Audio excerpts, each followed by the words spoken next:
yet.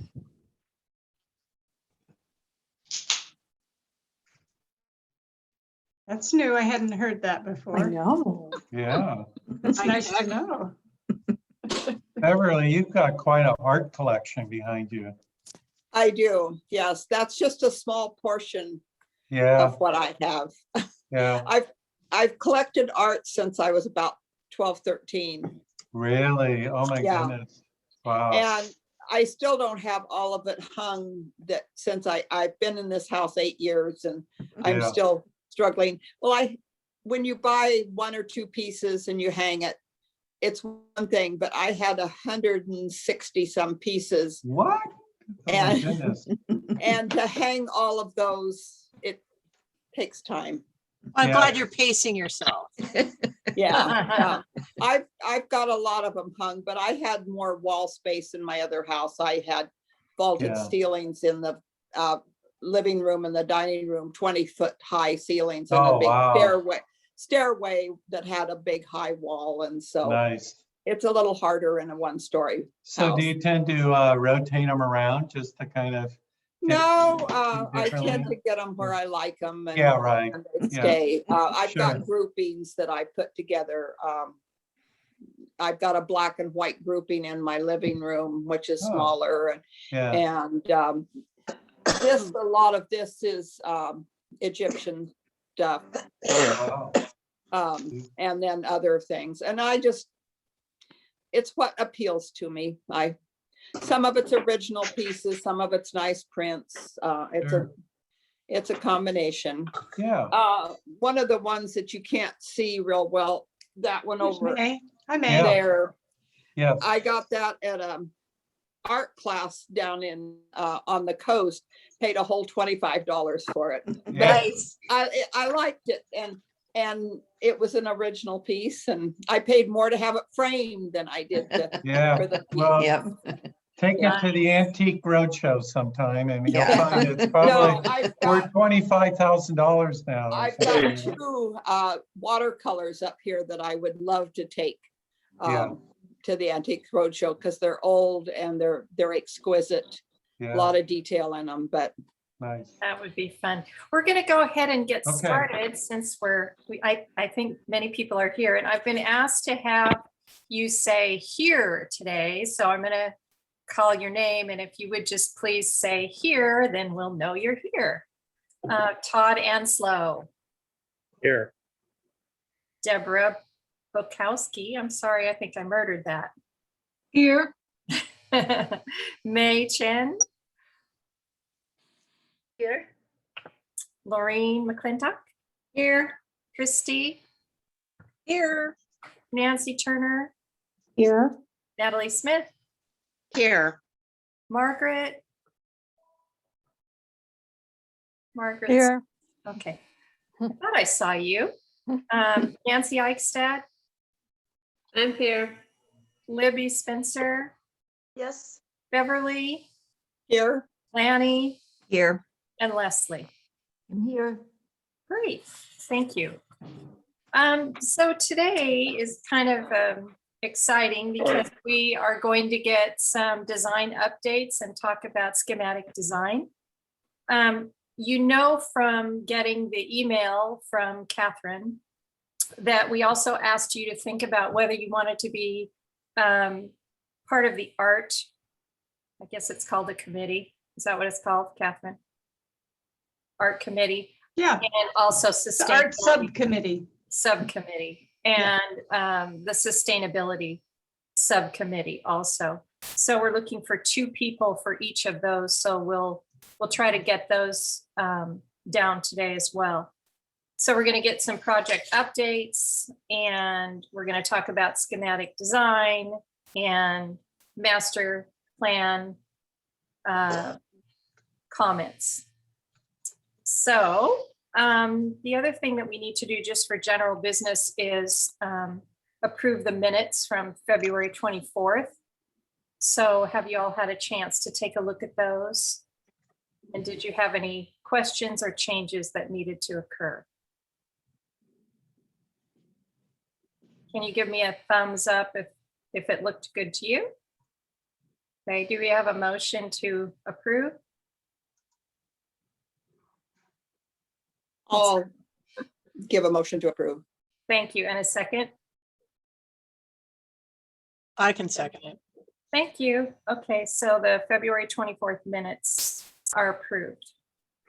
So we can go ahead with project updates, Catherine.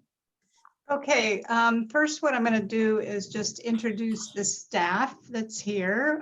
Liz Lawson is here on the screen. Actually, she's at home, but you see her on the screen. She'll be taking notes. And then we also have Sarah Ekman, our new interim Business and Community Services Director here. And then we're trying something new today. The rest of the staff is in the audience so that they don't take up all the precious screen space so that you can see each other better. So that's the idea behind that. And in the audience, we have Mitzi Olson, of course. If we need her to come into the meeting, we'll bring her in with my magic. I will bring her in. And then we've got Catherine Cole, also a part of the library group, and Candy Ho from North Clackamas Parks and Recreation District. And I believe OPSIS, Liz, you're gonna introduce everybody when you start the presentation from your side, correct? Yep. Okay, good. Okay, I'm gonna do project updates now. I sent an email out. Laura Zentner, our Business and Community Services Director, has retired as of last Wednesday, and so that's why Sarah's here. Sarah is our interim director. You probably know that the libraries are under the umbrella Business and Community Services, and so is North Clackamas Parks and Recreation District. And so I thought it'd be nice if you just met her, and Sarah's going to say a few words about the project. Hi, good evening. Thank you, Catherine.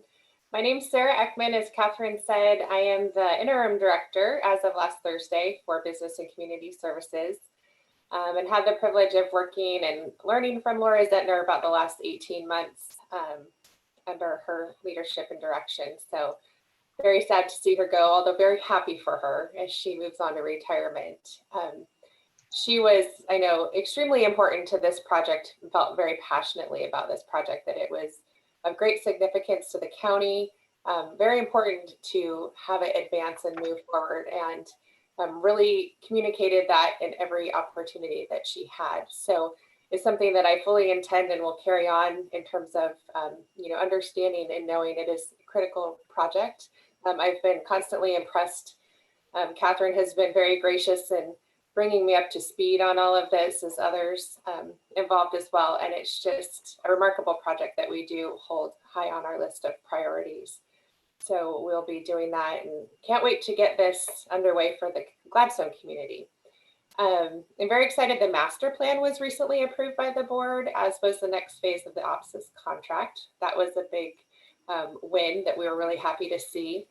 And I'm just really looking forward, understanding that schematic design starts tonight, and can't wait to continue to learn more and see this progress.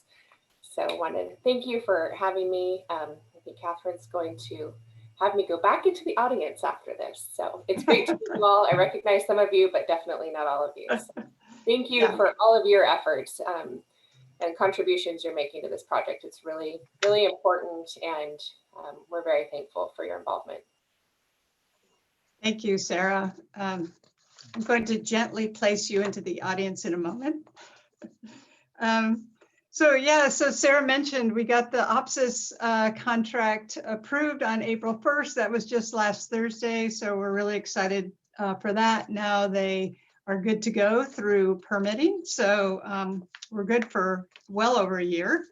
And let's see, our staff is working on solicitation for a contractor. We want to get our contractor on board early so that they can be part of the team.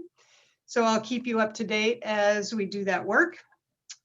As part of this next phase, also OPSIS and some staff have been meeting with all of the library groups. So Opsis and Kurt and I think, let's see, Ray, I met with the library group, with Mitzi and 2 other librarians to make sure that the library works well for them. And I think probably Jim and Ray will mention a few things about their comments as they go through the design updates. And then I mentioned last time that I am going to be retiring, but not until we make sure that there is another project manager. And so you still have me here and I'm excited to be here. But we are well on the way to hiring a new project manager. There will be the 3rd round of interviews next week. So I will definitely be here for the transition and we'll keep you up to date on that as well. And then lastly, I just want to remind you that the role of the task force is a little bit different in this phase of the work. You've done a lot of the heavy lifting through the master plan process. And this time around, we definitely want your input, we want your feedback, but we will not be voting on design decisions. I don't know how many of you have ever experienced design by committee, whether it's with your family or with others. We're not going to be doing that here. We're going to make sure that we assimilate your comments. The staff and Opsis and Kurt and Ray will assimilate your comments into the design. And I know you remember how responsive they've been in the past, so I'm sure that that will continue into the future. So with that, I am going to turn it over to Liz. Great. I'm going to share my screen. Okay. So like Catherine mentioned, our team is growing, and we also have lurkers in the audience tonight. So some of these should be familiar, obviously Ray and Jim, and I think some of you have gotten a chance to meet Mona from Johnston as well. But now we have Sina Meyer, who will be our project architect on board, and Erin Shallon, who will be playing a similar role at Concord. And then John Morrison and Julia Owlett. So at some point over the course of the design, hopefully you'll get to meet them. But for now, you get these beautiful pictures of them. Kurt from Lango Hansen did not make the cut of nice pictures, but he is also here to talk a little bit more about landscape tonight. This schedule graphic should be kind of familiar. Catherine and Jim walked you through it last meeting, but just to give us an idea, Lisa mentioned we're just starting SD. We've completed the master plan, and now we have a very quick burn for SD. It's 2 months. And that's the time that we're going to use to refine the concept. We're going to respond to the comments at the end of the master plan. We're going to look at building code requirements and start to develop mechanical, electrical, plumbing, structural systems, and start looking at hiring a contractor so we can start to take advantage of some of their pre-construction services, and really make our big design decisions now. And then we'll move into design, development, and construction documents. We've combined these phases because it's a small project and it's a quick design process. And that's when we're really starting to document the decisions that have been made and get this ready to be built. And then over the winter, we'll go into permitting. Hopefully that'll take about 4 months, and then construction will start.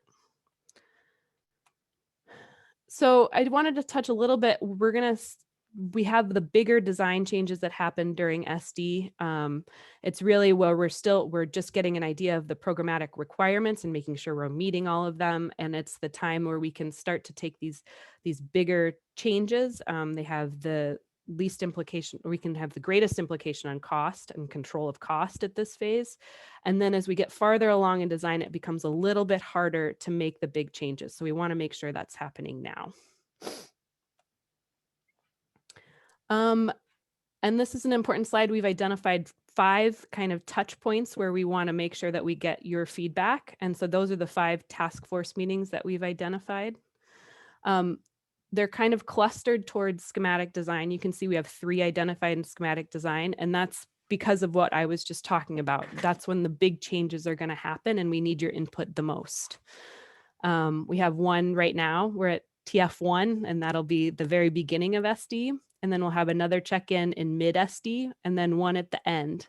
And then we have 2 more identified as we get farther along in design development. And that, of course, groundbreaking, and we'll all be together for the grand opening.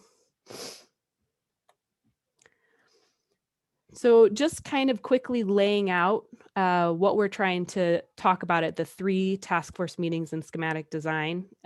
Today, like Lisa mentioned, we're going to review the comments that we all had, or that you all had at the end of the master planning phase, along with some comments from the library staff, and how we're starting to preliminarily respond to those. And then we're going to pick our art and sustainability subcommittee members. Then when we check back in May, we'll have additional rounds of design refinements to share with you all.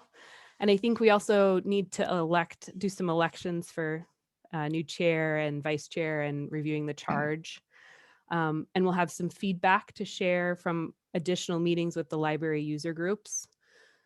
And then we'll cycle back around in June and we'll look at the completed schematic design package where we're kind of ending up from that phase, potentially review cost if we have that to share at that time. And then some reports from the art and sustainability subcommittees that will at that point hopefully started to meet or have met.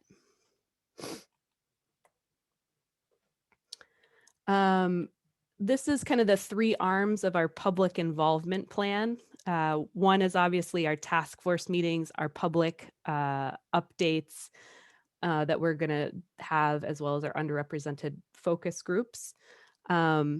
And then the other 2 are the 2 subcommittees that we're going to pick. So just to give you all an idea of what kind of commitment and what we're looking for from both of those subcommittees, the sustainability subcommittee is fairly, and it's a fairly easy time commitment. We're looking for the attendance at 1 meeting, and that's our sustainability workshop, or what we call charrette. And it's a little bit technical, that meeting, but really interesting. And it's got a really interesting kind of cross section of attendees. It'll be obviously whoever joins us from the task force, our project manager, members from the PMT team, the Energy Trust facilitator from the Energy Trust of Oregon, the engineers on our team, the architects, and then a representative from facilities. And so what we're going to try to do at that meeting is establish the energy goals for the project and talk about strategies that we can do to meet those goals. And we'll get to look at some preliminary daylight and energy models that our engineers have been making to study how we can respond to glare or solar gain, and how we're starting to look at our mechanical systems. And then what strategies we can do to move forward as we refine the design to meet the goals that we're setting.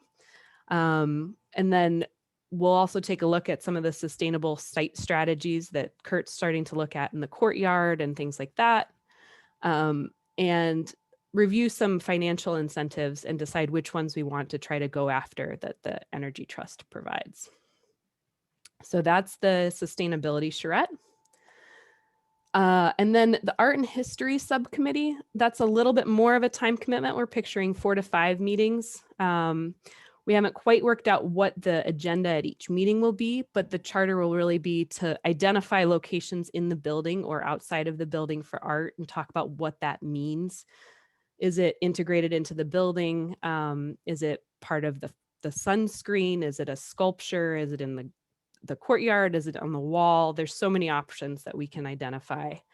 And then we'll look to find an artist if we decide to go down that route, and then work through their kind of design process as they design the piece for the building. So this makeup of that team will be similar, only it will have an art facilitator. It'll have the design team, the architects, hopefully a representative from the foundation, and then an at-large community artist. So I think Lisa, I'll stop sharing my screen for a minute, but can you help facilitate seeing who would be interested in joining either one of those committees? Or if anybody has any questions about either of those committees. Why don't we start with questions? Does anyone have a question? Okay, sounds like everybody knows what they are. So let's start with sustainability. Shall we go ahead, and is there anybody?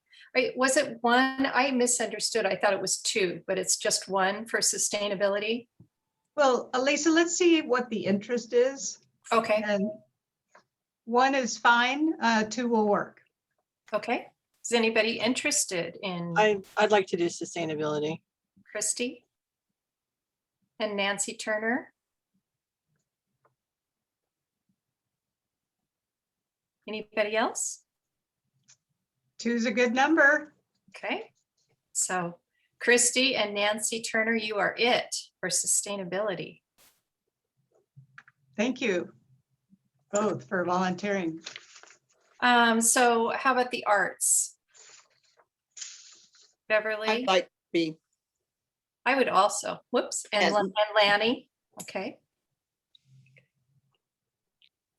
Anybody else?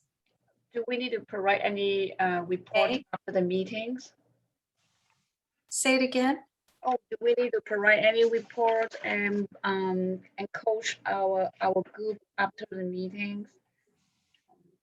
Are you asking, do we need to write a report as Yeah, a subcommittee member? yes, or provide coaching for our task group after we attend this workshop.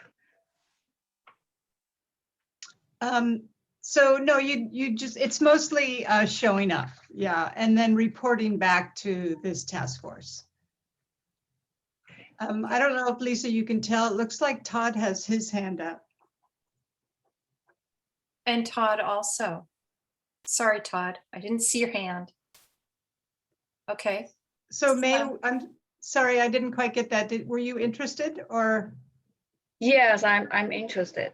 Okay, How many people do we need again for the arts? two. two. So let me see if I have this right and we can tag team this, Lisa. It looks like we have Beverly, Lonnie, Lisa, Todd, and May. Is that right? That's what I got. Did Okay. we miss anyone? Oh. We have Lanny. Lanny, I have you. Do you have a question? You're muted.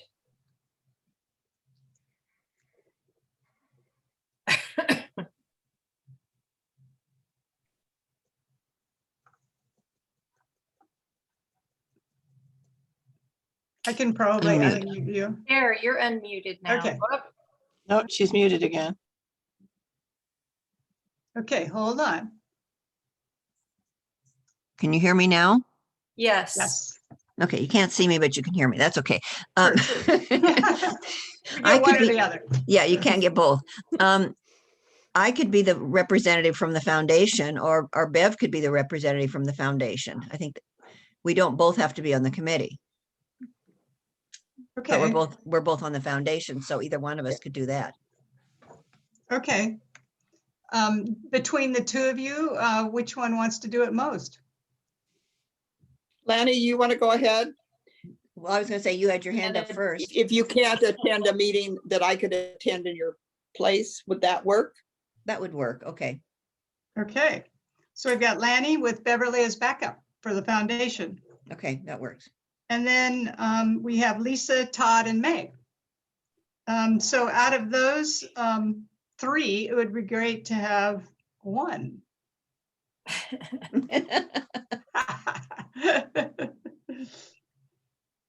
Does anybody does anybody want to withdraw? I can withdraw if people are just like overwhelmingly passionate. I'm passionate, but Okay, nobody really would. well, okay, I'm gonna make an executive decision here that we could go with three.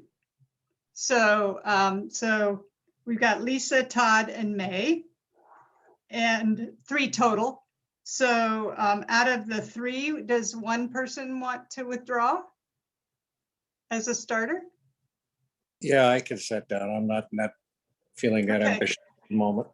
Okay, Todd, thank you for doing that. That makes our job easy. So we've got Beverly, Lanny, Lisa, who's very enthusiastic, and May, who is enthusiastic as well. Good job. Thank you, everyone.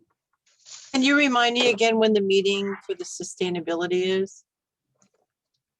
Sure, it's May 3rd and it's, let me check on the time. It's 2:30 to 5, and we'll coordinate with Catherine to get invites out and Okay. get it on everybody's calendar. Yeah, hopefully I can make arrangements with work to not be. Yeah. Sorry, it is during the day, but You're killing me. That's okay.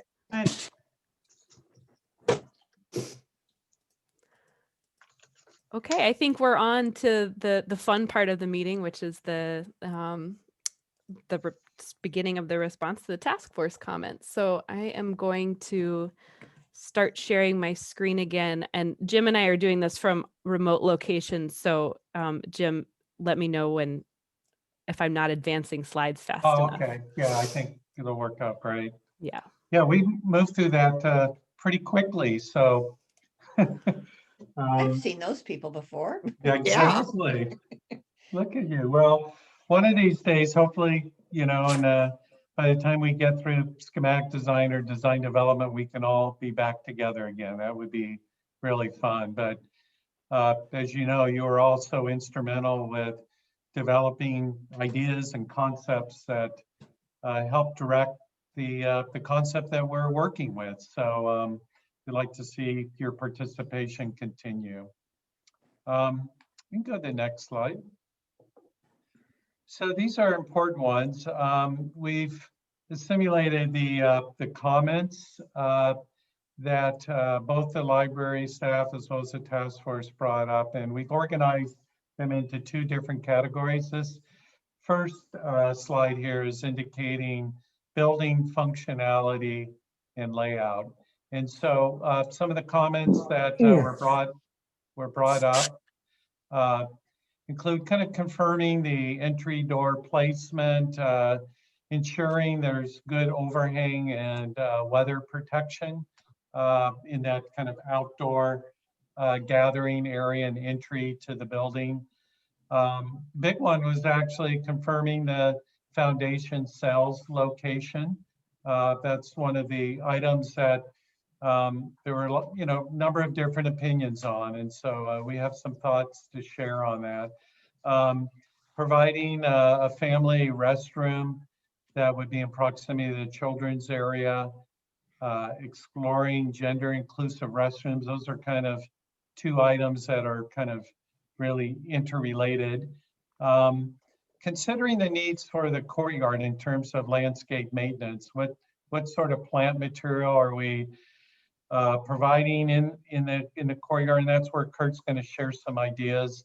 And what sort of maintenance should we expect? And what are the requirements for maintenance? We just want to make sure that we're giving good consideration to that. And then the teen area, having this kind of mix of kind of private areas, open areas. It's one continuous space, but are there kind of different environments kind of within that zone was the thought that was brought up. And maximizing the flexibility of the space. This is really important in terms of furnishings and access to power and data, and just making sure that the library can really stand the test of time with adaptability and change. That's really important. And of course, this immediate kind of 15-minute dedicated parking. Fortunately, we have parking right next to the library, and it's a matter of kind of having a dedicated stall or 2 that are near the front door. So those are all really great considerations. And, honestly, as we move forward into schematic design, there's going to be a lot more issues brought up, but we want to make sure at this meeting that we're starting to address these issues. These are kind of primary ones. And then kind of another key part of this, the next slide, is looking at what is the character of the interior and the exterior of the building. And, you know, there was lots of discussion during the master plan phase of, you know, specifically like, you know, the exterior of the building, you know, is it, are we creating this kind of welcoming entry at the corner?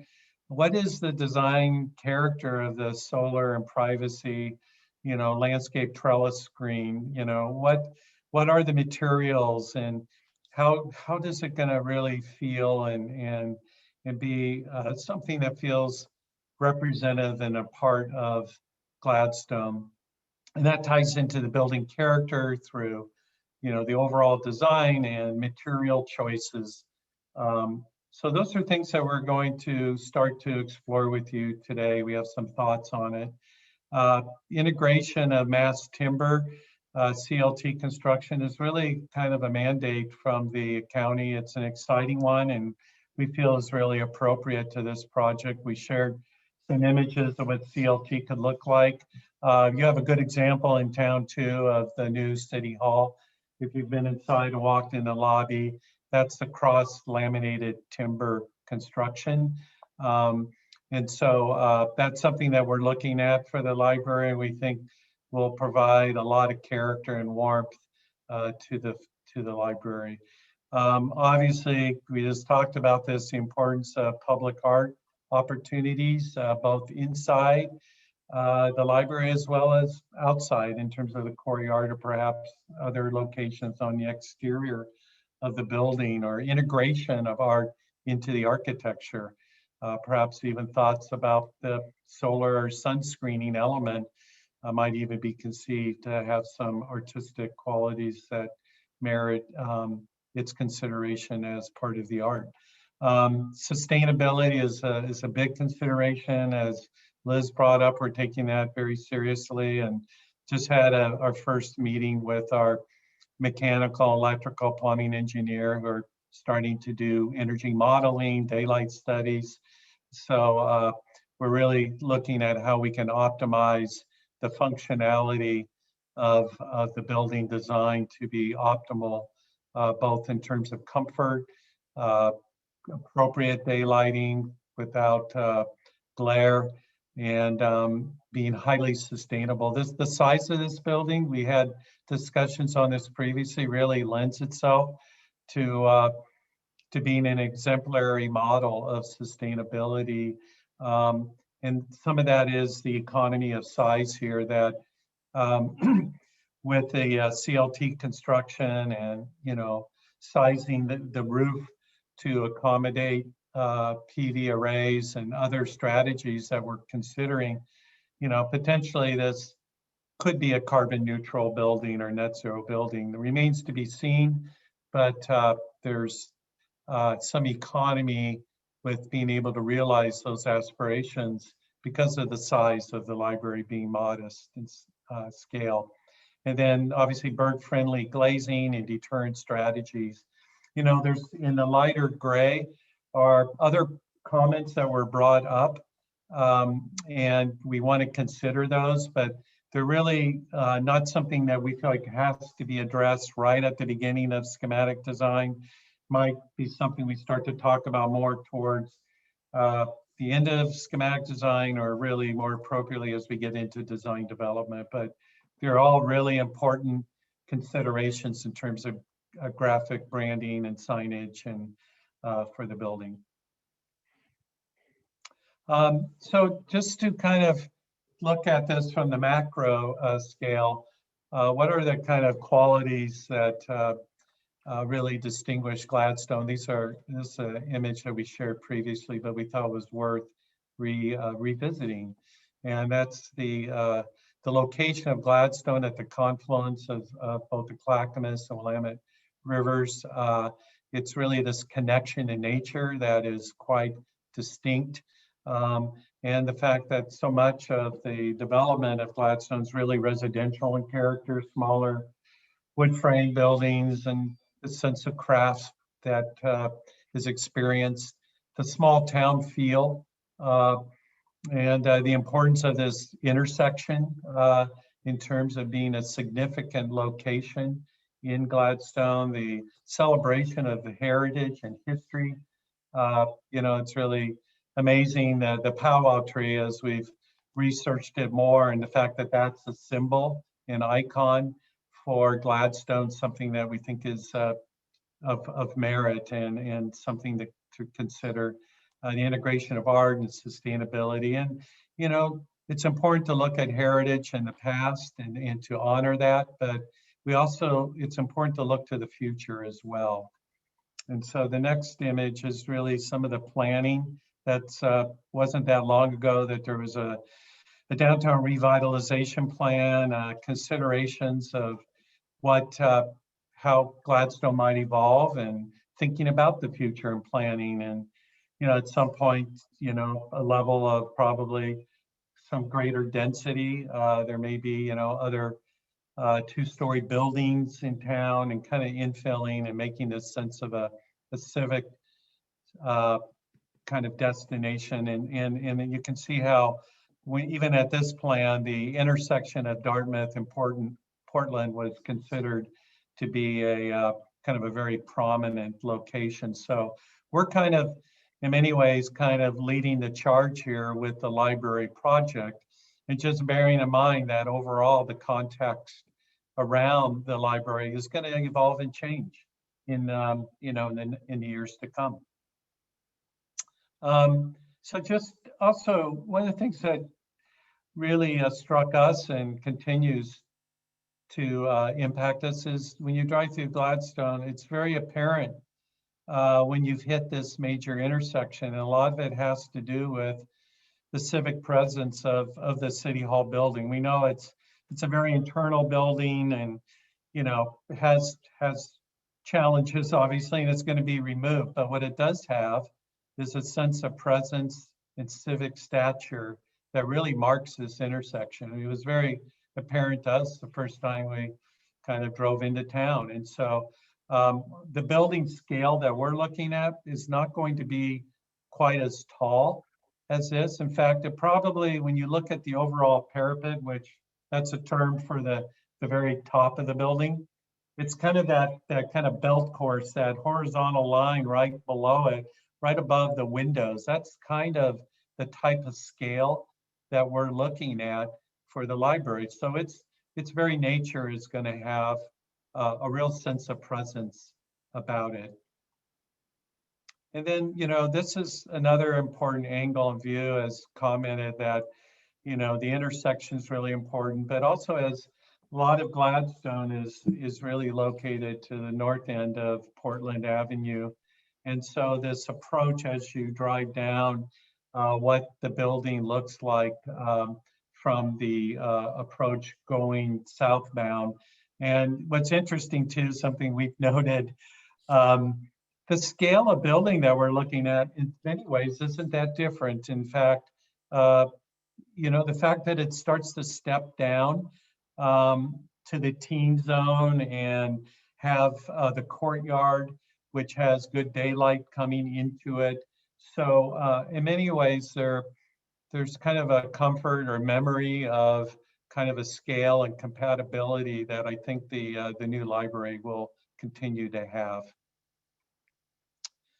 I'm going to kind of tee this off, and then, we'll kind of take team with Ray on this a little bit. Ray, we have a little more time than I thought originally with talking through the design. So hopefully you're available to join in here. But, one of the things that really distinguishes the library and this particular concept that, you all chose is the fact that it's all organized around a courtyard. And that's really unique to a library, to have that kind of feeling about it. And in many ways for us, how we've thought about this library is it's really the library in the garden. And even the fact that there's landscape out towards the between the sidewalk and the building facade, it's almost like the library's turned inside out as well. And the real kind of metaphor for this building is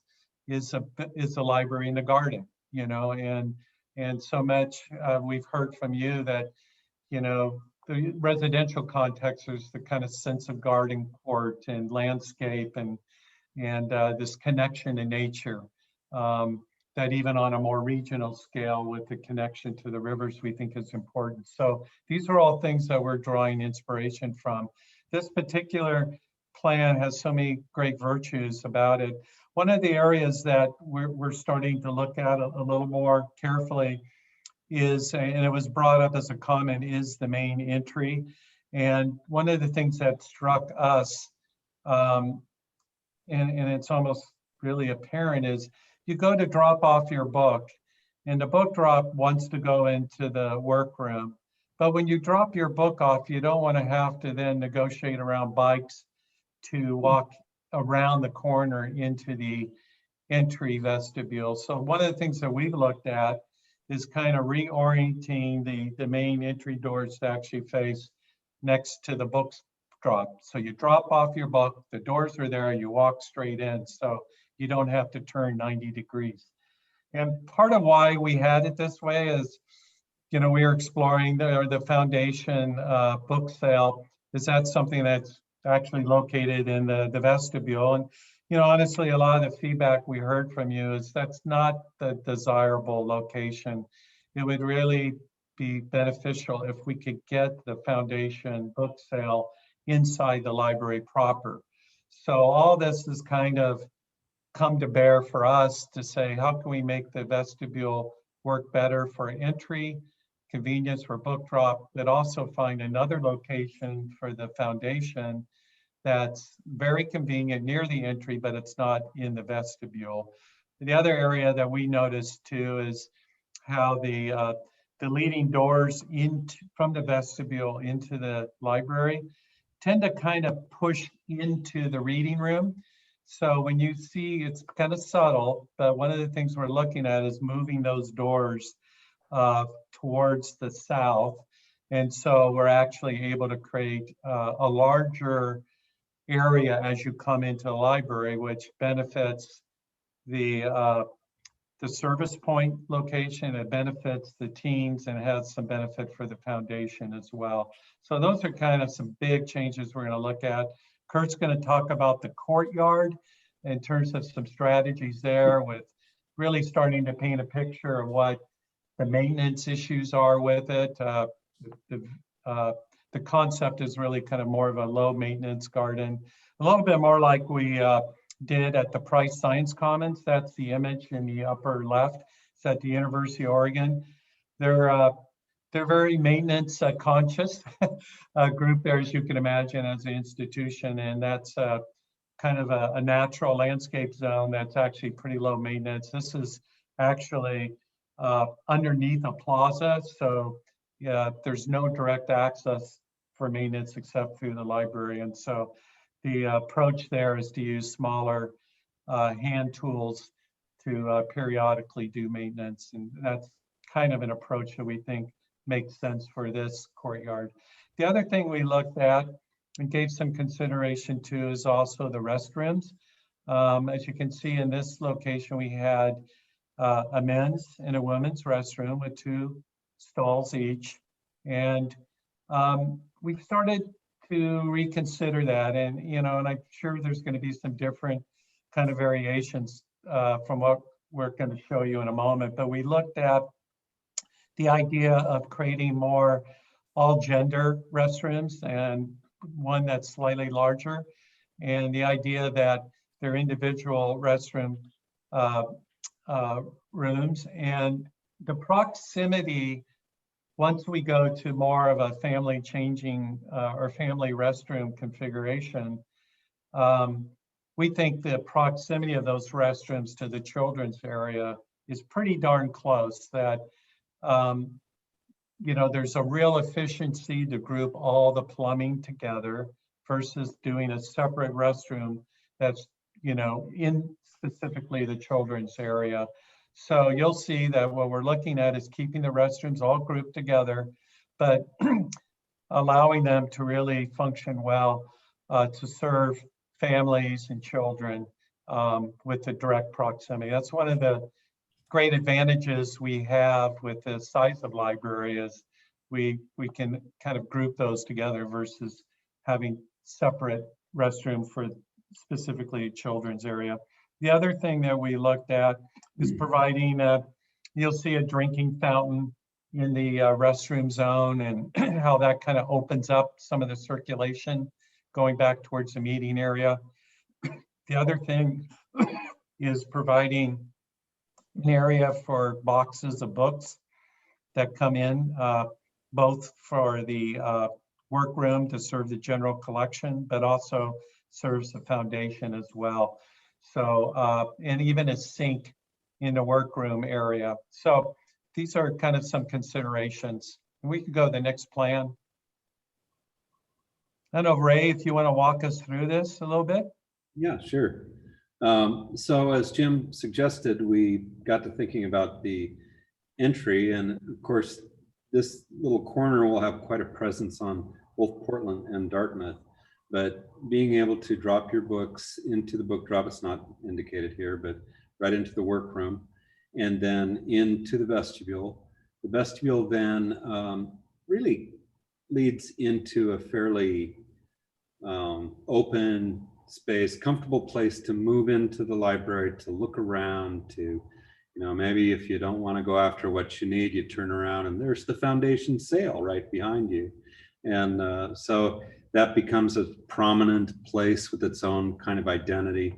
And then to the right, there's the service point. So librarian that may be greeting people is right next to the entry. Straight ahead, some seating along the window wall, some study rooms. And the teens area, one thing we really have been striving to do is improve the articulation of the teens area so that they feel it's theirs. And then moving deeper in, we have the two small meeting rooms. The holds would be along the wall of those meeting rooms and into the workroom, little staff lounge area, head librarian's office, and then back out into the library, the primary collection in the center. But one thing we've had for quite a while, which I really love, is this lounge seating that's participating in the garden court and really helping to make that connection through there nicely. And then beyond, the children's area is articulated just enough. It's not so much that it's hard to find, but it's articulated to a degree that we can make it acoustically contained to some extent. The main reading room has access to these restrooms that Jim was alluding to. They're all like unisex restrooms. They're not, it's not a situation where you have stalls and then collective sinks. Each one has its own sink and its own toilet. And one of them has a changing table, is more family oriented. And that's also clustered with the janitorial storage function. Those are all accessible to the meeting room, and that barn door can be closed for off hours use of this whole area. Storage rooms nicely sized for carts that will take these tables and chairs away if you're having, say, a yoga session or something totally different in there. And then there's a nice little kitchenette in the meeting room. Children's area has the couple zones that we always like to provide for little toddlers as well as juveniles who are starting to read. Yeah, so that's the layout as it's evolved. So these are going to be a few of the images where we kind of left it at the end of the master plan phase. So this view is showing the idea of using the cross-laminated timber for the roof structure, but the primary structure in this view is showing steel beams and columns. And so we're reconsidering that perhaps to be all wood. And we'll show you an image of that in a minute, which we think brings a lot of warmth. And then the next image of the interior is looking back towards the west. And you can see the wood CLT ceiling, and you can see the the first kind of diagram of where we need solar shading. As you all know, we have a southwest orientation, and in order to optimize the filtering of light, a vertical kind of thin element is optimal for diffusing light. Now, how you design that's a different thing, because we heard some feedback, and I still remember that this feels like a jail. And you know, and it was a very astute, you know, observation. When we drew it, we kind of said the same thing. But now we're moving into schematic design, and we really want to start to explore what is the character of this screen trellis element that filters light, provides privacy, and is an armature for landscape as well. So we'll share some thoughts on that in a moment. So, you know, we really go back to me, you know, and for our team, you know, design team, the genesis of the symbol. When we first, I think, you know, heard it mentioned to us that the powwow tree is the symbol of Gladstone, and what a magnificent tree. I mean, the history of what it represents, you know, it's a multi-stem maple tree. It's just magnificent, the wood structure of it, and what it feels like, you know, the sense of a canopy and being under the foliage of that tree, and the symbolism of the tree of knowledge. There's so much you can read into this this element, that it's inspiration for us as a kind of really a driver for the design, as a metaphor. And so you'll see that as we move forward. And then the other thing we are really drawn to is the connection to water, how that can be something celebrated, and also the stone. I mean, the high rock area is very distinctive landform with the stone outcroppings, something that perhaps we find in the landscape, you know, and opportunities for seating areas, but also the idea of the material on the facade of the building. Is there a way to, you know, we're not able to really afford real stone, but there's some really amazing materials that we're using on buildings now that are cement board panels that you can get different textures and finishes and modulation. And when you look at it, it really evokes the quality and experience of looking at a stone wall. So that's something that we thought is a really interesting consideration. It's also civic, it's noble, and it relates to your sense of place here in Gladstone. So this is a view of the interior, still obviously evolving, but you can see what starts to happen when we move away from steel columns and steel beams and start to include glue lamp beams and columns. We've actually had our structural engineer look at this. These are somewhat realistic proportions. The columns will have a real kind of stature to them. They're 10 by 10. And then the beams are 10 inches by 24 inches deep. For me, when I look at it, it reminds me in some ways of your existing library and the expression of the wood glue lamp beams and columns. So we thought this was interesting. And when you bring the wood down on the vertical face of next to the garden, it kind of makes that bridge. The wood kind of makes that bridge between inside and outside. And then there's it's a little hard to see in this view, but we're bringing some of the CLT and acoustical treatment down vertically onto the vertical face, going down into the teen area, and CLT that would go into the teen zone, picking up on some of that intimacy that Ray was referring to. And then where the glue lamp beams go to the south and hit the upper wall, that would be wood acoustical treatment up there.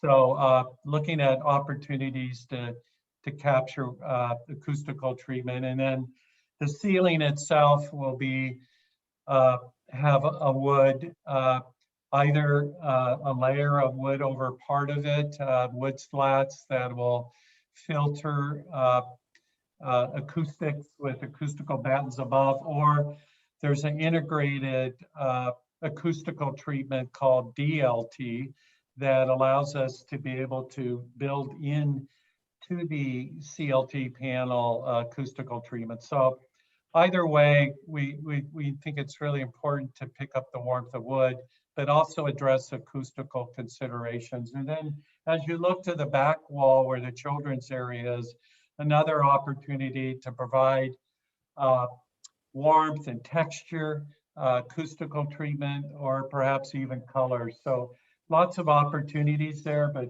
you know, something that really provides warmth and opportunity to really reinforce the children's portion of the library. And you can see the impact of the garden area, and even the notion of a trellis type element that might be, you know, an element that recalls the exterior sun screen, but it creates a layer that establishes a more comfortable datum line. It could be an armature for plants to grow up, but it downplays the scale of the large wall of south wall of the fire station. You know, we see that wall not being white, but probably being painted out a darker color. So it just kind of recedes. It becomes a backdrop for the garden.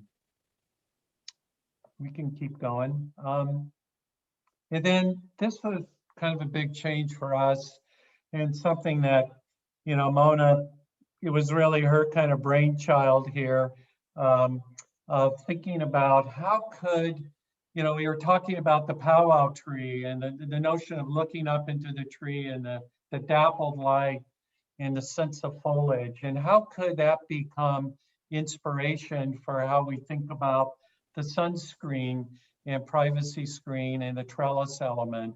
And so this is kind of a genesis of thinking about connecting elements in that sunscreen piece that start to connect the verticals together, that perform kind of a structural function, but even more importantly, they start to take on this artistic kind of quality, the notion of dappled light within the tree, or raindrops coming down. And the other thing we're looking at, we'll show you in a moment, but we're thinking about that being this a wood type product. So it's not steel or metal. There's some really amazing materials now that we're working with. One of them is called Ebony, and it's a solid wood material, but it's a softer wood that's impregnated with a hardener that makes it perform not unlike a material like Ipe, which was the material used, you know, 10 years ago, but came from a rainforest, and we don't want to do that anymore. And so this material is highly sustainable. It has, you know, a 30+ year warranty. And the idea is that you just put it up and you let it gray out, and it's like, you know, this kind of trellis element that you might feel in a garden. And it has that warmth and sense of craft and character that you would start to experience even in some of the craftsman houses that are located in Gladstone. And you'll see more of that in a moment. This is kind of where we were on the exterior with this kind of diagram of this screen element. One of the things you'll notice is we've kind of adjusted our mechanical layout, and so this southeast corner where we had kind of a privacy or a visual screen coming around, we don't need a screen there anymore. But what we do feel is that served a really important purpose in terms of identifying a civic kind of address and identity as you're driving down Dartmouth going west. And so now we've thought about it a little differently. You can go to the next image, which starts to think about that actually being a partially enclosed space. creating a higher volume coming into the meeting room and creating a higher kind of sense of arrival and porch element when you come to the meeting room. And these are some images of some projects that start to do something a little bit like we're starting to think about. And you can see how the patterning of the infill could start to create a really kind of beautiful pattern to the exterior. And also, one of the things that would be really impactful is in the evening, when there's lights glowing from the inside, it really becomes like this beautiful lantern to the community. So these are, just starting to share an idea of what the flavor might be. So this is a view of where we were, and you can see how the roof is lower in this zone. So it is kind of a very low soffit coming into the meeting room. And then you've got this kind of screen element above. So now what we're looking at is a variation on this where the volume is lifted up higher. There's kind of the roof over the covered porch is up higher. And you can start to feel kind of a sense of volume and depth coming into the library. In fact, I mean, this is a very accurate view. You can look through the meeting room to the garden beyond. So there's a sense of the kind of mystery, the magical quality of a library with a garden inside is even apparent for someone walking down Dartmouth. So the other thing that you'll see here is, and this is all still very much at the beginning, but the solid wall material starting to be modulated with different widths and dimensions that start to take on the quality of what you might start to see on a stone wall. And there's this material called Oco Skin, and we're using it right now on the Beaverton Center for the Performing Arts. And you can get in different textures and finishes and in subtle variations of color where it really starts to feel like a stone wall. And you can imagine this kind of stone wall and this ebony material, which essentially has the appearance of wood. So the materials of the Gladstone Library really being natural materials of the stone and the wood. You can imagine too, curd planting, and you can see even in this rendering, some stone outcroppings that come out of the landscape. So really thinking about this building being kind of the garden, turning itself inside out, and even where the screen comes down low, that being a trellis element with the vines or landscape material growing up the facade, or up the screen anyway. And then this is where we were previously on the kind of northwest corner. And another kind of variation of that now with this. Part of what we're looking at is lifting the screen element up so it kind of floats. It sits lightly above the ground. You might even start to feel the sense of these stone outcroppings kind of slipping under that screen. You can see the kind of random intuitive pattern, the kind of, we're actually, these infill elements are actually going at different angles, and they're actually sloped at 35 degrees. Because that was a comment brought up that really stuck with us. Is this going to become a roosting environment for birds? So we've affectionately, I think Liz coined this term, they're called bird slides. These infill elements are sloped at 35 degrees. So birds just slide right off of them. It's been studied where they won't roost on that type of slope. But what that slope does is create a really interesting play of light. And there's this kind of sparkly quality sometimes, like as you look out at water in the river, or raindrops coming down, or leaves of a tree, dapple light. So the idea is hopefully this is a very artistic element that really is, you can read into it different kind of metaphors or readings of how one kind of views what that means to you personally. And then there's kind of a bit of a solid wall above where there's a wood wall that comes down and turns into the teen area. So that's another way to kind of also, we're keeping an eye on cost in terms of where we put glazing and the impact of those windows. The main corner, the 100% corner.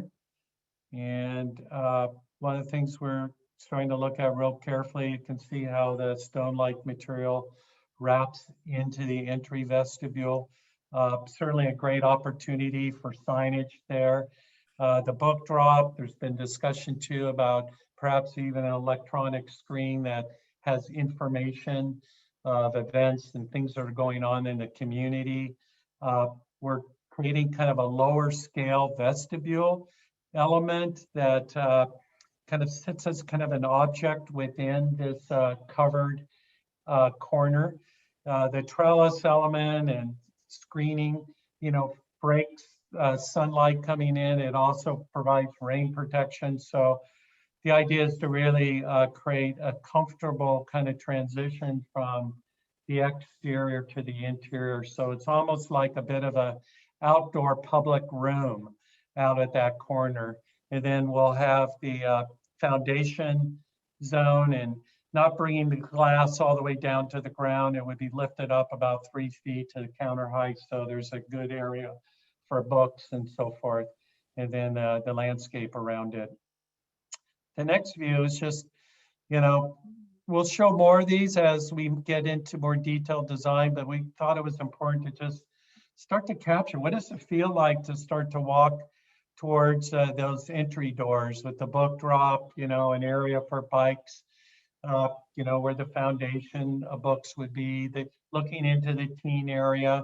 You can see how we have both the open and a more kind of a quieter or private zone for the teens. So the teens are both within the 2-story kind of or high bay volume of the reading room, but then the wood ceiling kind of folds down and creates kind of a lower ceiling zone, a more intimate area for the teens as well. And that's also a zone where we have that screen come down to the landscape, because that was something we all heard, is the teens like the idea of kind of having that address along the sidewalk, but some teens want to feel more private. They don't want to feel like they're on display. So we're trying to find that balance. And so we're giving opportunities for the teens and really everyone to find their spot. Because some people want to be really close to the sidewalk and wave to their friends, and others want to kind of move a little bit more towards the north and be in a little more of a private zone. So Kurt, would you like to share a little bit about the landscape ideas for the courtyard? Yeah, I'd love to. Yeah, this is really exciting for us, having gone through the master plan phase with you all, and essentially this being shown as it's kind of a green area. And so we've really kind of jumped at the chance to begin to look at some options that we want to share with you today. And I'm really struck with a lot of what Jim has said about both the natural and cultural history of Gladstone, the powwow tree, and the confluence of the Clackamas and Willamette. And so how we kind of draw on that for the courtyard, both in terms of its form, but also in terms of the material as well.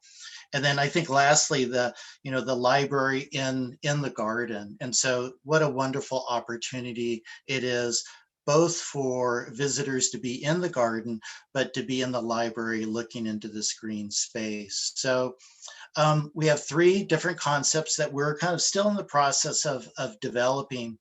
And this first one is really kind of based on, I think, some of the earlier drawings that you may have seen where there is an outdoor gathering space, both from is accessed both from the general collection, but also from the children's area.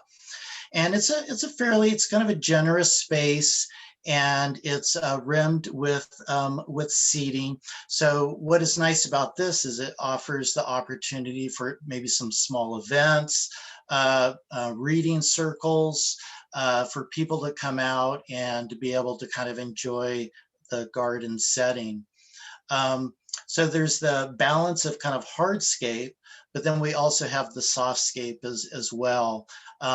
And Jim mentioned it's really important to us is to create a garden that is easily maintainable and is in fact low maintenance. We haven't picked out any specific plants yet, but having done gardens like this before, we know the importance of not having to have maintenance personnel out there often, but maybe only 1 or 2 or 3 times a year. So we're relying heavily on evergreen plants, native plants, plants that don't drop a lot of leaves, but look good all year round. So with this garden, what we're thinking is a mixture of really interesting plants with textures, maybe a little bit of color, but within the center, there's kind of a larger tree that really kind of grows out of that, that landscape area.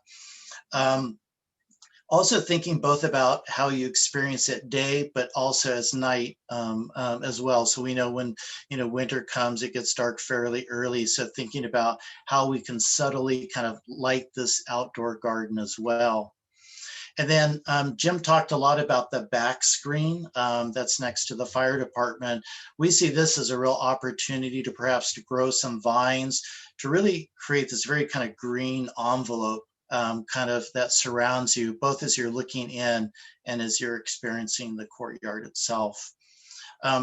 It gets into the details, but we also see opportunities for art out here, ways to recall the natural and cultural history of Gladstone as well. So after looking at this option, we thought, well, having a nice generous space is really, it would be great. But if you were out there, would you feel, how would you feel if there was another group of people that all of a sudden sat right next to you? So would another option be, and it's the second option that we developed, is what would happen if we developed a series of kind of smaller rooms, little pathways that would wind through this garden space that would offer opportunities for more discrete seating areas, but perhaps also if you want to have a reading circle to allow that as well. So you can see what we've done here is we've actually kind of stretched out that little, that area, and we've kind of knitted it in a little bit more with the garden. And instead of having one larger tree, we have a series of 3 kind of smaller trees that really kind of drift through that space. And what's interesting about this then is if you're looking in from the general collection or the children's courtyard or the children's area, you don't get a sense of the entire space. Some of it is kind of around the corner. So as you move through it, it's very layered. And here, instead of showing kind of wood seating, we're showing some stone seating. So the stone seating in these kind of larger rectangular pieces could also make their way outside as well in the gardens next to Dartmouth and Portland Avenue. So ways of bringing that kind of outdoor streetscape indoor, I think would be really, really important for us. So again, we're showing kind of a variety of plant material in this different plan view, and opportunities for both kind of native and ornamental plants. Hey, Kurt, this is Jim. I was curious, you've in both options have had, it looks like you're indicating some really kind of interesting paving pattern and could be fun. And are those even opportunities for, quotations or even donor, opportunities? So when you walk into that courtyard, the names of famous authors or maybe people who helped make this happen. I mean, it seems like there's a lot of potential there. Certainly. No, I think having the paving, have it be textured and very kind of rich and colorful. We have to also kind of think about how this garden looks when no one's in it, you know, during maybe when it's, you know, when it's raining during the winter months. So having the pavers or the paving kind of richly textured or different colors is really important. And then you're right, definitely an opportunity for donors or quotes, both on the pavement, but maybe even also on the stone, on the seating as well. So we looked at this option, and then we thought, well, we wanted just to take a look at one more idea. And so the next concept is it's a little bit more curvilinear. You know, we were thinking about, I guess the Willamette, the Clackamas, and is there something that has maybe a little bit more kind of natural kind of flow to it? You'll see that we've taken the opportunity to kind of move where the door may be on the general collection, to kind of move it a little bit farther away. So you have a little bit more of a winding path. But the idea is you make your way, as you make your kind of journey through this garden, there's these little seating kind of eddies. They're almost kind of like carved out of the river into the landscape. And we're showing some cherry trees, which might be nice to have some flowering trees.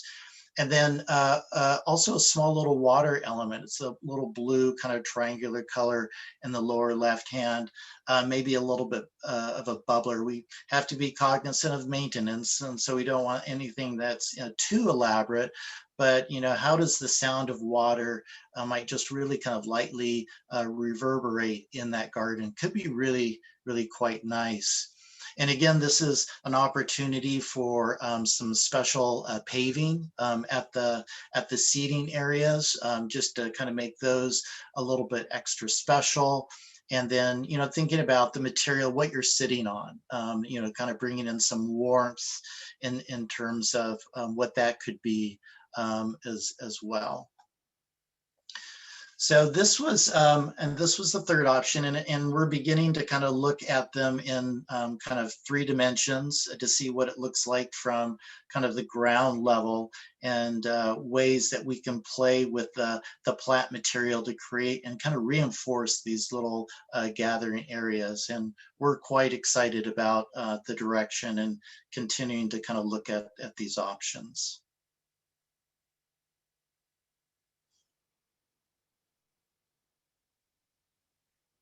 I'm going to stop sharing so that we can all see each other. And I think Catherine, were you going to lead maybe a conversation now?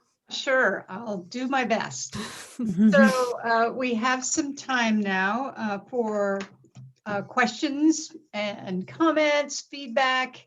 And I can see Christy already has her hand up. And so this is a really nice time just to tell us what's on your mind about what you've seen here tonight. If you have questions of the design team, they're here. So just put up your hand and I'll try to get to each one of you. And I've got Christy first, and then I'll go to Lorene and Libby. I have a list, but I won't get to, I will email it to you for most of it, just for questions. I think the biggest thing is I have a real concern with how open to outside the meeting room is with all that glass. I would feel like I'm in a fishbowl, especially in the wintertime when the lights, when it's dark outside and everything's lit up. Especially if people want to like rent this for events, parties, or everything. I mean, you're completely on view with everybody driving by, walking by. And if these are, like private things, I wouldn't want to have my whole family, friends, whatever, drinking or partying or meeting, just having a meeting and then everybody drive by, look in, because that's what they're going to do. So I think I get where you guys are going to make it open and seeing through, but I think it's too much. Yeah, quickly respond to that. I mean, it's a really good point. We actually have a similar condition for a meeting room at the Research Center for the Performing Arts off this plaza. And one of the things we're building into it are blinds that when you want transparency, you have it. There are going to be times where you want to be part of the street life, and there's times we absolutely do not. And there's blinds that still allow daylight to come in, but also filter views in to the space. So we can make it feel very private. And with the upper windows, what's nice is you could have a private below, but you could still, on those gloomy winter days, still feel this really nice daylight coming into the space. So I think that they're not necessarily mutually exclusive. That would absolutely be a great compromise Yeah. on that. The other two really quick questions I have. The roof is going to have some sort of slant to it, so it's not going to be completely flat. Okay, good. And then Yeah. are we going to put some type of sprinkler system out in the garden, because watering is going to be obviously an issue? Yeah, definitely. We'll have, we'll do irrigation for all the planting. Right. We want to make sure that, you know, during those hot weather months here, they're getting enough water. So yes. Okay, perfect. Thank you. Thanks, All right. Christy. I'll yield and send you the rest of my questions. Okay, Lorraine. Hi, I love, everything's looking really great. I had a couple of questions. One, where I love cherry trees, if you've ever had one, they're a lot of maintenance. When those little things go flying all over just right about now, I mean, they're beautiful for about, what, 2 weeks? And so that might be something to think about. The other thing is all the glass, loving it. How do you clean it, and what's the best way so that it doesn't get all the dirt on it? Like, have you thought about the maintenance for that? Yeah, I mean, what's nice is the glass isn't so tall that you can't get at it with a pole. So manually, it's not like you have to have a lift or anything to get to the glass. It's just not that high up. And yes, access, you know, from the courtyard, and in some ways, I think even the screening element helps kind of keep the glass more clean. But yeah, I mean, probably once a year, like even in your own house, you know, there's someone's probably hired to come by and just clean the windows, you know, and that's probably would suffice. You could do it twice a year, but I imagine once a year would be a smart thing to do. So just the implications for planting also might need to be considered so that someone can come in and they're not tramping over all of the beautiful plants to clean it. And then I had one more question. I love that you raised the screen up on the side and made that look so nice. Talk to me about how you keep that secure, that we don't get someone climbing underneath to get into the garden. I mean. All right. Well, you're very observant. We haven't quite nailed that one down. Yeah, there will be, there's probably a lower wall, concrete wall that would sit under that. But no, we definitely, you know, will design for that, but very observant. Okay, thank you. Yeah, thanks. Thanks, Lorraine. Libby? Couple of things. One is I really liked the flow of the third courtyard, the meandering kind of river feel, and the seating. It seems like there'd be an opportunity to carry that theme into the entry and have some similar design seating, and maybe the surface of the I want to say floor, but I know that's not the right word, in the courtyard or in the entry, so that those two are kind of similar. Because I think some seating by the entry would be nice for people that are waiting for somebody else, or waiting for the library to open, or waiting for the bus. Yeah. I guess that's it. Yeah, that's a really good comment. We've talked a lot about materials that we use in the courtyard, how we can also use similar materials out at the main entry or near the street. One question as we get a little further into design, maybe we're almost there, I suppose, is to, one of the things that was interesting in the third option is there were three smaller pockets of seating versus, maybe number 2, where you might be able to get a larger group, right? I mean, so we want to understand what would be the largest group you'd have there? Would you ever want more than 3 people sitting together in a group, or 10, because then I think that would impact maybe how Kurt thinks about it. Just a thought.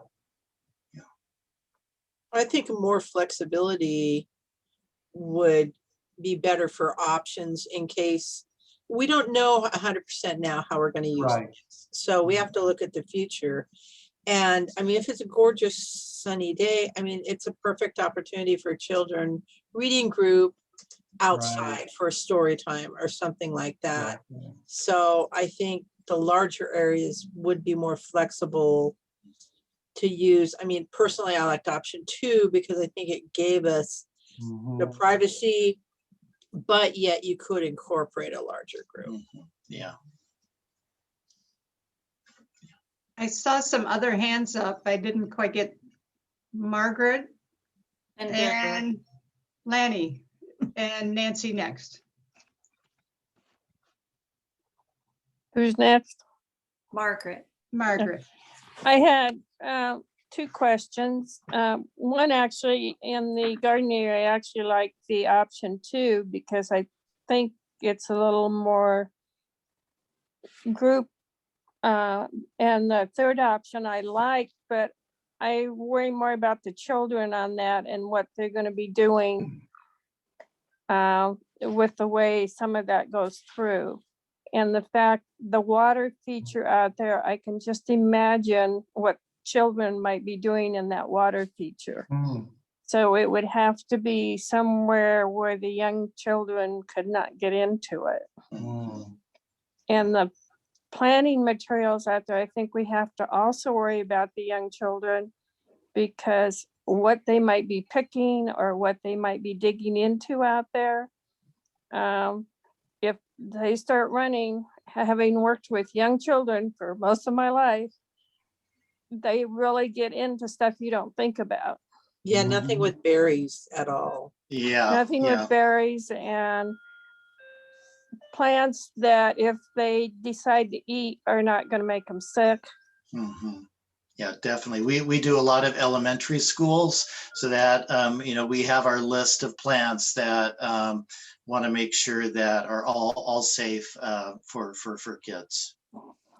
And also the fact that we have to be very aware that it's very ADA compatible because Gladstone has a large population of elderly, and the fact that the spacing and how they can get in and out of these, and if they're sitting on a bench, can they get help to get up? Yeah, very good point. Thank you. And I like the wood options in the library much better than the steel options. Lanny, I think you're next. Okay. I really like this second and third options on the courtyard. I think they both have very inviting spaces. It's possible we could have a water feature kind of tucked into the greenery area so we could hear the sound, but I like that idea. I have a question about the foundation area. What is the size of that? Do you know? Let's see. Ray, do you want to take that one? Yeah, I think it's approximately, I don't have that drawing right in front of me, but I think it's around 6 by 10 or so. 6 by. So it has shrunk since the last time, the previous. We could compare it. I actually think I think it's comparable. And one of the advantages versus, being in a vestibule where people are coming in and out. But I think the exact size of it, I mean, that it's sort of a placeholder, you know, we're Right. trying to find a location. Mhm. And it'll be this balance between how much, you know, the teens go towards the south or the foundation, but I think there's some flexibility there. Right. Okay. No, I like I like the new location. It's much better than it was before. I think that will work better for everybody. And then I have one other question. We have talked a lot, foundation members, city people, county people, about doing some fundraising at some point in the library. And one of the topics that has come up repeatedly has been selling of bricks. So people could buy a brick with their name on it. And I'm wondering if you've given any thought to placement, like in the courtyard, at the entryway, or in the inner courtyard. You know, that would be a good fundraiser, and it could add some personality to the library if that's what people want to do. I'm just tossing that out there as a possibility. Yeah, definitely. I think there's a lot of opportunities in the courtyard, whether it's pavers, a bench, the tree. So definitely we can begin to kind of think about a list of potential items. Okay. Yeah, people have been asking about that, and I know a lot of people would like to put their name on something, you know. The Library Foundation wants to put its name on something. Absolutely. Well, it's not just the Library Foundation. A lot of individuals want to do that. Well, I know you want us to build you fundraising opportunities. I want to build a library. Thank you. But then, you know, beyond that, there's a story there, you know, when you see people's names and That's right. help make it happen, it's of the community. And we always think it makes the project that much better, really. Well, and any funds we raise would go directly to the library. Yeah, no, it's a total win-win. Right. You know, and there's different, just as Kurt said, there's different types of pavers or there's so many different ways to make it happen. So it'll be fun to explore that. No, I agree. I think a lot of people are interested in that. That's good to know. That's good. Nancy Eichstadt and then Nancy Turner. Well, good job, guys. I like all the adjustments that you're doing or considering that you've gone through and shown us, especially where you're putting the little bird slides into the screen. I think that's adding a lot of character and humanity to the library. The overall design, though, to me still looks like the way we first saw it, when it was very angular, very geometric, a lot of straight, hard surfaces. When we were kind of reacting to that, we looked at a lot of finishes that are happening on some of our good Gladstone buildings, like the stone and the wood and things like that. So I just wonder if moving ahead, if you'll be considering adding those elements that make it match more Gladstone cultural design. Yeah. And I've got a giant boulder in my backyard that I'm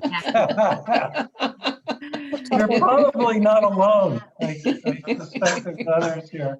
You know, we'll show it a little better next time, and even at some point bring materials to the table. But you know, as you described it with stone and wood, that's really the palette that we're looking at. You know, is the walls having that stone-like feeling? We're not able to afford on our budget real, honed stone, but we can actually, there are materials that we're using now that for most people wouldn't know the difference.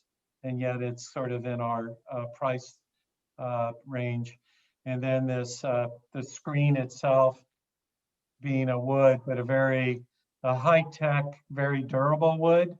The downside with wood is, sometimes it deteriorates too quickly, and that's not the nature of this material that we're proposing. It's being used, on major institutions, museums, and institutional projects. So and it's readily available here. So we're really excited about these materials that are reference stone and wood.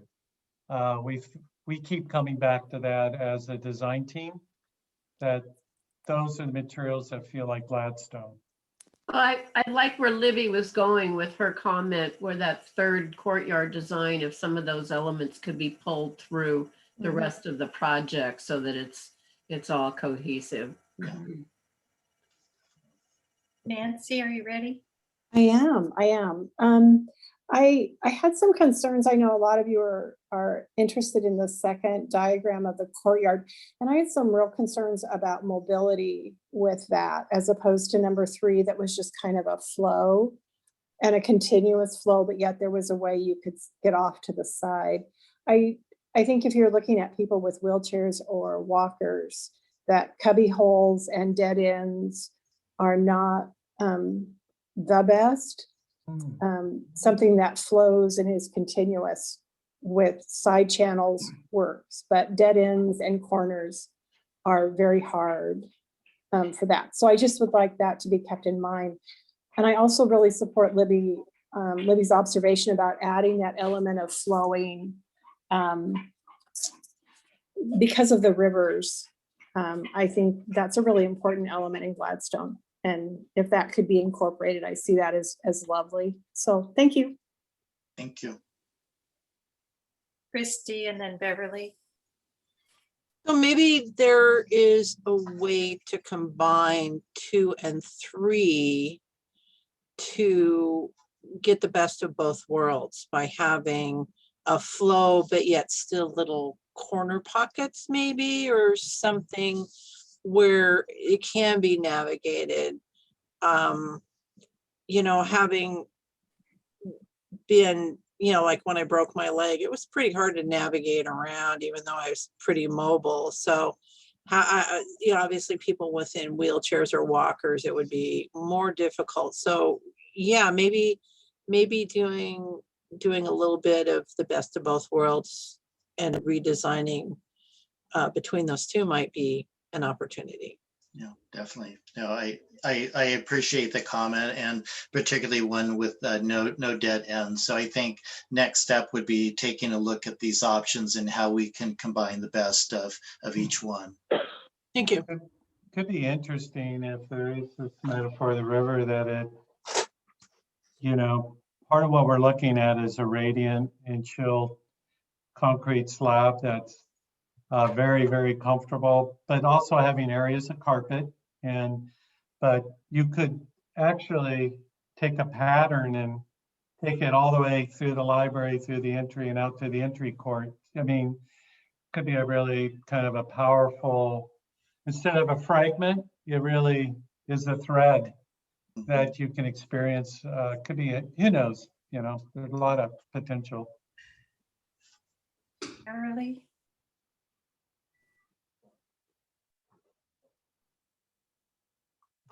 I really like the designs. I'm like Lanny. I feel that looked like the foundation space was smaller, but I love the location of it. Really like the location of it. So kudos on that. I had an idea. You're talking about the little bird slides of the wood. If you were to take one area and pattern those in a rough shape of the Gladstone tree, would that be a possibility? It just seems like it would lend itself to something like that. Yeah, it could be really cool, you know. You know, it wouldn't have to be take up a huge area, but just maybe one of the areas that's seen from either Portland Avenue or Dartmouth. It just struck my mind that those pieces, the way that they angle, would just be perfect for something like that, because you could, in the trunk area, you could angle them down and in a shape and with look like bark, and then you could have them angled up above for like the foliage. It's just something that struck me. I think somehow getting the it's such a strong, powerful image, you know, integrating that somehow into the architecture. I remember you brought that up, you know. Yeah, well, I had talked months about ago. maybe doing like a brass design or something on the entry door, but this, you know, these little strips would really lend themselves to that. Jim, wasn't there one design early on that was kind of a screen with holes in it? It was a metal screen with holes in it that had a design. Oh, yeah. That might be an opportunity for the tree. Yeah. I mean, depending on cost, of course, but. Sure. Well, I just think that using the little bird slide strips, it would show the design, but yet it would be a little abstract. Yeah, that's a cool idea. Good idea. Yeah. I was wondering if we could mimic some of the high rock rocks that are kind of stacked and maybe put those in the area right outside the foyer for seating. That might be nice. Yeah, It'd be good great. idea. Love that. Yeah. Anybody else with ideas? Nancy, your hand is still up. Did you mean for it to be up?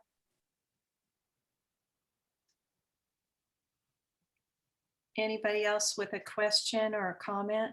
Hey, May, do you have a comment?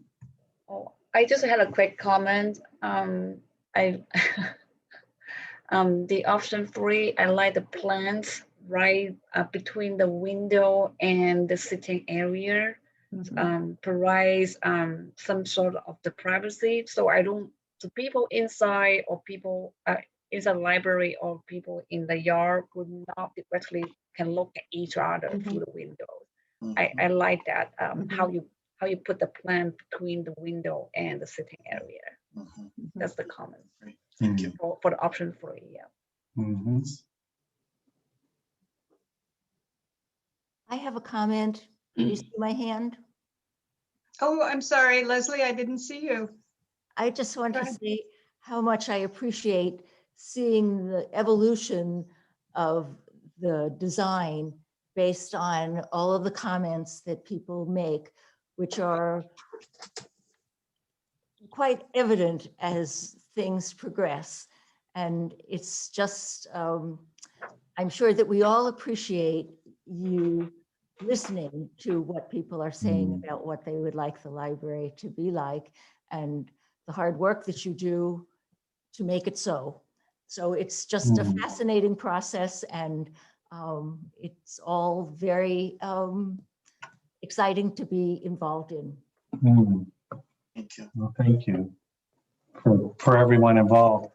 It's a team effort, and you guys, your passion for this and your commitment and ideas have really inspired us to take the next step with it. So there's a long ways to go, but this is, this is a critical next step to move beyond master plan and really dive more into character and resolve some of these also kind of challenging, areas like the foundation.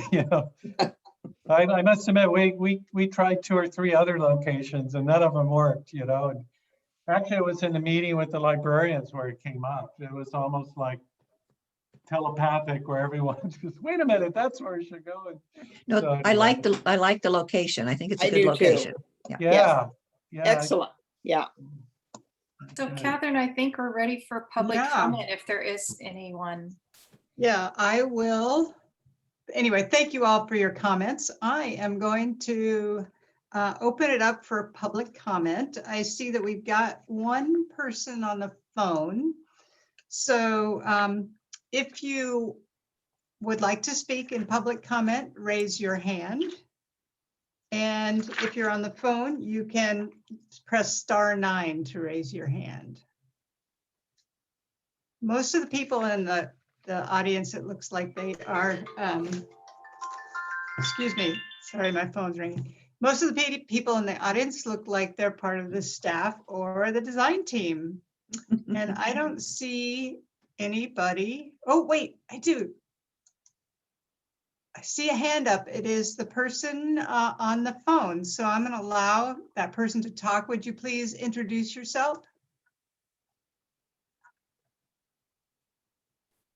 And I think we need to unmute you. Can you unmute yourself?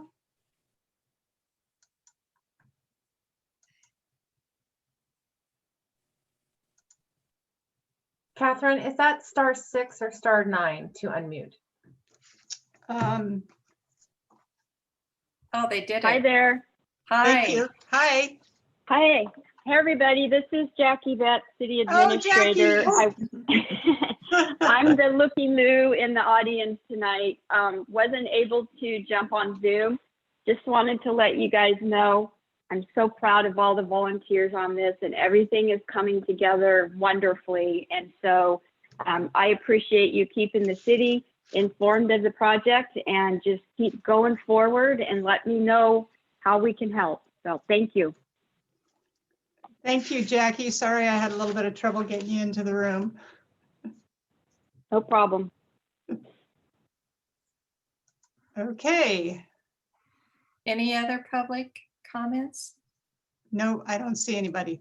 Nobody else. Anybody else with a final comment or question? Bev? Oh, I want to go back to the thing that the two things I always go back to. One, that we have some kind of a party where we each get to take a slam at the old city hall with a sledgehammer. That's high on my list of things to do. So before the construction or demolition actually starts. And the other thing is, if there's any way that we can build a fire under the project and move it forward, even a couple of weeks, I'd be happy with. Those are my same two things that I bring up all the time.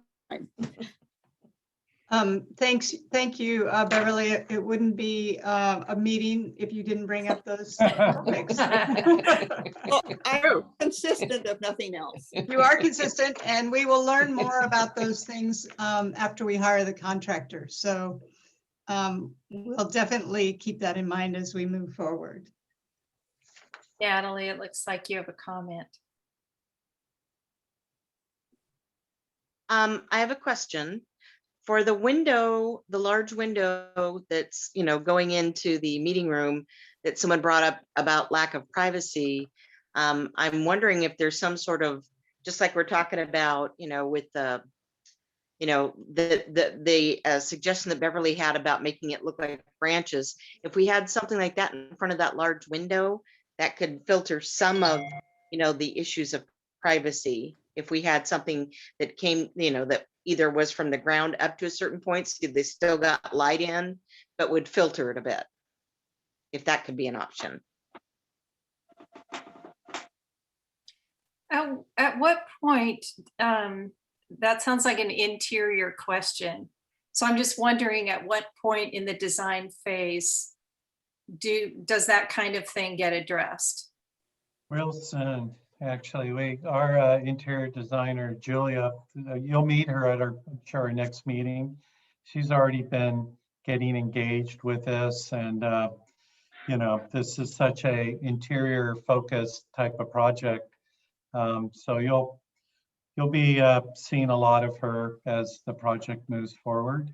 But yes, and at a certain point too, materials, you can't judge, you cannot figure them out like this. You have to look at them in person. So no matter what, there'll be opportunities to look at materials and touch them and feel them, and even furniture. Oftentimes we get samples of furniture, so there's the real kind of sit test to see if they're right. Getting the fabric so they're visually appealing but also very durable. We got to keep the eye on maintenance. That's a big deal.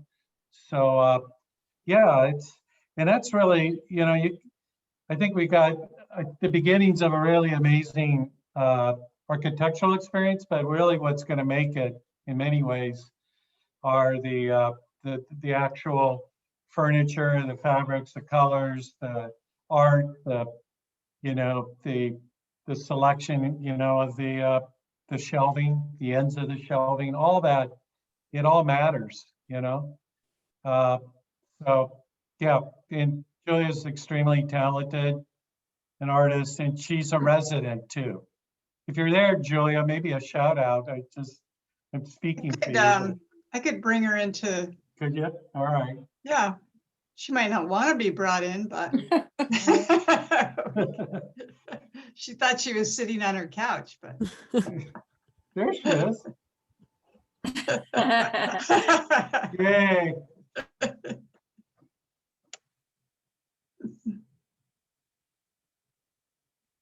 Yeah, Julia's very excited about this project. In fact, she may have lost some sleep already thinking about it in the best of ways, though. I mean, positive dreaming, right? Yeah, I moved to Clackamas last year over the summer, and this is an exciting project for me too, because I'm actually a resident and I will be able to, I'm 10 minutes away from Gladstone. I can, go there and take my children there. So I really have a lot of heart and commitment to this project, and I'm looking forward to serving you and working with you all. So what month, like, could you give us like a month when we can actually touch materials and like you were describing? Where are we in that process? I think for us, that's usually, it's going to be in design development. So we've got another couple meetings, and if we can bring it forward, it'll be the first meeting in design development or the second one. But you're definitely, ideally it'd be the first meeting because we only have 2 meetings in design development. So we want to have a first meeting to get your take on it and your comfort, and then we can come back with refinements. So coming up, not too distant. Maybe in the summer? Well, Yeah, so we Liz. have schematic design. Remember, Liz, maybe Liz, why don't you answer Liz, that question? I think Jim said it right. So we've got 8 weeks for schematic design. So that's really, we've got a May meeting, a April meeting, a May meeting, and a June meeting tentatively planned. And then I think we'll have our first kind of design development meeting probably in late July, I would assume. So summer, I think, would be a really good time, and hope potentially we can have the materials someplace for people to go and actually look at, like Jim was saying, and actually get an idea of the feel and the texture and the color and sunlight. Thank you. It's very exciting. Yeah. I feel like we're really like making progress now, so that's fun. Yeah. This was a good first start. Schematic design is really a fun part of the project. So I'm happy to be here with you experiencing it. Yeah. We're going to be glad you're going to be around a bit longer. Yeah. And Julia, thank you for coming into the room. I didn't mean to surprise you like that. So it's nice to meet you too. Yeah. So it looks like, thank you, everyone. We've had a 2-hour meeting. So thank you for that. I just wanted to mention the next meeting is on May 5th. So the way the meetings are rolling out is they're on the first Wednesday. So we'll try to keep that up for the next 2 meetings, right, Liz? Okay. And now that we also know we're going to see Christy at the meeting at the Energy Trust of Oregon. So I'm excited about that. And we'll get that on your calendar, Christy. I'll send you an email. Wasn't somebody else on that too? Nancy. Oh, sorry, Nancy. Sorry, Okay. Nancy. Yeah, Nancy and Christy. Thank you. And then we've got the art subcommittee members. And I think I'll need to talk to the design team and to staff and see. I'm thinking we might have a preliminary meeting before we get an art coordinator on board to just sort of get organized amongst ourselves. So, so stay tuned for that as well. And also the reminder that we're going to take a look at our charter, just do a little housekeeping next time, and also consider new chairs and vice chairs. So be thinking about that as well. I'm going to turn it back to Lisa. And I'm going to adjourn the meeting because I think we're done. Sounds good. Unless anybody has last words.